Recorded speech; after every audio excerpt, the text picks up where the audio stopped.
హరి ఓం. శ్రీమాత్రే నమః. లలితా సహస్రనామ పారాయణలో భాగంగా ఈరోజు అమ్మవారి నామం 323వ నామం, 8 అక్షరాల నామం కదంబ కుసుమ ప్రియ. ఈ నామంతో అమ్మవారిని జపం చేసుకునేటప్పుడు ఓం కదంబ కుసుమ ప్రియాయే నమః అని చెప్పుకోవాలి. కదంబ కుసుమ ప్రియ అంటే కడిమి పువ్వుల యందు ప్రేమ కలిగినది. కదంబ వృక్షాన్ని వీపవృక్షమని, కడిమి చెట్టని, కవికే చెట్టు అని అంటూ ఉంటారు. ఈ వృక్షం మన ఆంధ్రప్రదేశ్లో ఎక్కువగా కనపడదు, కానీ మిగతా రాష్ట్రాల్లో చాలా చోట్ల ఎక్కువగానే ఉంటుంది. ఇప్పుడిప్పుడే ఆంధ్రప్రదేశ్లో కూడా కదంబ వృక్షాలు పెరుగుతున్నాయి. ఈ కదంబ వృక్షంలో చాలా రకాలు ఉన్నాయండి.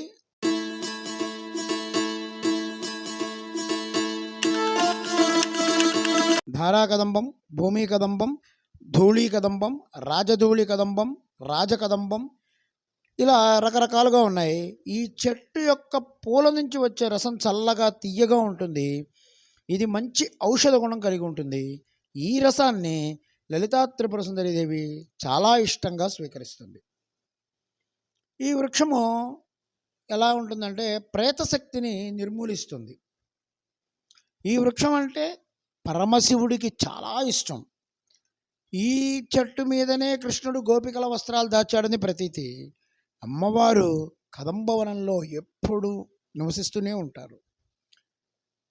చెట్లలో లక్ష్మీప్రదమైన చెట్లు కొన్ని ఉంటాయి. మొట్టమొదటిది తులసి, బిల్వం, కదంబం.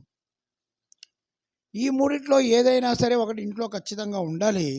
కదంబాన్ని ఇంట్లో పెట్టుకోవడం అంత తేలిక కాదు కాబట్టి త్వరగా లక్ష్మి, తులసిని, బిల్వం ఇంట్లో ఉంచుకుంటూ ఉంటారు. తులసి అంటే విష్ణుమూర్తికి చాలా ఇష్టం. అట్లాగే బిల్వం అంటే శివయ్యకి కానీ లక్ష్మీదేవికి కానీ చాలా ప్రీతి. ఇందులో ఏ ఒక్కటైనా సరే మన గృహంలో ఉండి తీరాలి.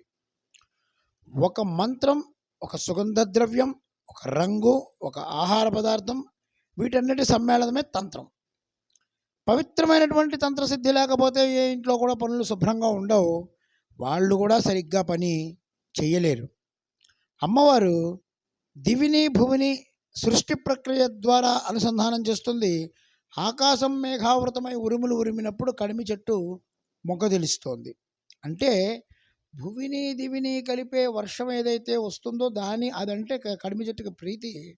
ఈ విధమైన లక్షణం సామీప్యం ఉండబట్టే అమ్మవారికి కడిమి చెట్లన్నా, కడిమి పూల గుత్తులన్నా, కడిమి పూలన్నా అంటే కదంబ వనవాసిని, కదంబ మంజరి క్లుప్త కర్ణపూర మనోహర, కదంబ కుసుమ ప్రియ ఈవిడికి చాలా ఇష్టం. కడిమి పువ్వుల యందు ప్రీతి కలిగినది అని మనం ఈ నామానికి అర్థం చెప్పుకోవచ్చు. ఈ కదంబ వృక్షం అమ్మవారి నివాస స్థానం. ఆమె భూమి మీద అన్ని వృక్షాల్లోనూ ఉన్న కదంబ వృక్షం అంటే ఆవిడకి ప్రీతి ఎక్కువ. ఈ చెట్టు కింద కూర్చొని 11 రోజులు కానీ 21 రోజులు కానీ లలితా సహస్రనామాన్ని పారాయణ చేస్తే తీవ్రంగా సిద్ధిస్తుంది. ఏ మంత్రమైనా సరే త్వరగా సిద్ధిస్తుంది.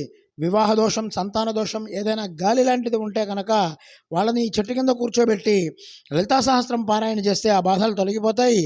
ప్రాచీన కాలంలో, పురాతన కాలంలో మన ఋషులు అందరూ కూడా ఈ కదంబ వృక్షం కింద కూర్చొని లలితా సహస్రనామాన్ని కొన్ని లక్షలు జపం చేసేవాళ్ళు.